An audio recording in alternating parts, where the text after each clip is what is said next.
Change ഉണ്ട് അല്ലെ? ആദ്യം കാണുന്നതിൽ ഒത്തിരി എനിക്കൊന്ന് ഒത്തിരി അപ്ഡേറ്റഡ് ആയി. ഇന്നിവിടെ ചിലതൊക്കെ നടക്കും. ഒരു വലിയ ദുരന്ത നാടകത്തിന്റെ തിരശീല മാറാൻ പോവുകയാണ്. ഏറ്റവും ബെസ്റ്റ് ഡയറക്ടേഴ്സ് മിണ്ടാറില്ല. പണി അറിഞ്ഞുകൂടാത്ത സംവിധായകന്മാരും മിണ്ടും. എന്നെയൊക്കെ കണ്ടിട്ടില്ല. വിവരമില്ലാത്തവനാണെങ്കിലും സത്യം പറയൂ. അല്ല, ഈ പറഞ്ഞതിന്റെ ഇടയ്ക്ക് സംവിധായം എന്നൊക്കെ പറഞ്ഞല്ലോ, അതിനല്ലേ ഇറങ്ങി എന്നായി? എത്ര പേര് വിളിച്ചെന്നറിയോ? ചവറ് പടമാണെന്നും പറഞ്ഞു. അതിന്റെ കൂടെ ഇടയ്ക്ക് രാഷ്ട്രീയത്തിൽ കയറി ഒന്ന് കൈവച്ചല്ലോ.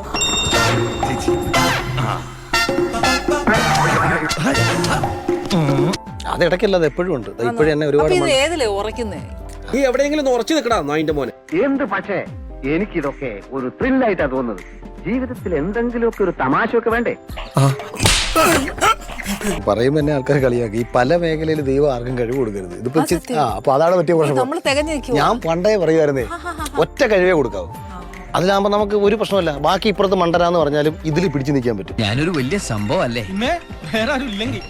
എവിടെ പോയാലും ഞാൻ അവിടെ പിടിച്ചു നിൽക്കും. അതിനുള്ള എല്ലാ പരിപാടിയും അറിയാം. രാഷ്ട്രീയ ആയാലും സിനിമ ആയാലും സ്പോർട്സ് ആയാലും ഇതിലൊക്കെ പിടിച്ചു നിൽക്കും. അത് ഒരു അഭിമാനമല്ലെങ്കിൽ അത് ഞാനായിട്ട് ഉണ്ടാക്കി വെച്ച ഒരു പേരല്ലേ?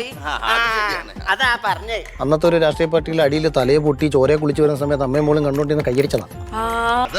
അങ്ങനെ ഒരു സംഭവം ഉണ്ടായി. ചുമ്മാ എന്തേലൊക്കെ കാച്ചുവാ. നീ എത്ര പുളു വേണമെങ്കിലും അടിച്ചോ, പക്ഷെ കേൾക്കുന്നവർ കൂടി ദഹിക്കണം.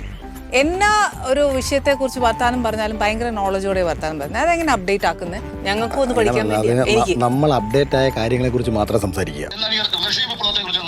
റഷ്യൻ വിപ്ലവം അഞ്ചാറബത്തൊക്കെ എല്ലാവർക്കും പറ്റേ. പിന്നെ കള്ളം പറയാതിരിക്കുക. താൽക്കാലികമായിട്ട് ജയിക്കാൻ വേണ്ടി കള്ളം പറയുന്നതിനെക്കാട്ടി നല്ലത് പറഞ്ഞത് അബദ്ധമാണെന്നുണ്ടെങ്കിൽ തുറന്നങ്ങ് സമ്മതിക്കുക. നിനക്ക് വല്ല പ്രാന്തണ്ട ഈ ഉളകോട് വർത്താനം പറയാൻ. തൽക്കാലം ഇത്രയും മതി. വരട്ടെ.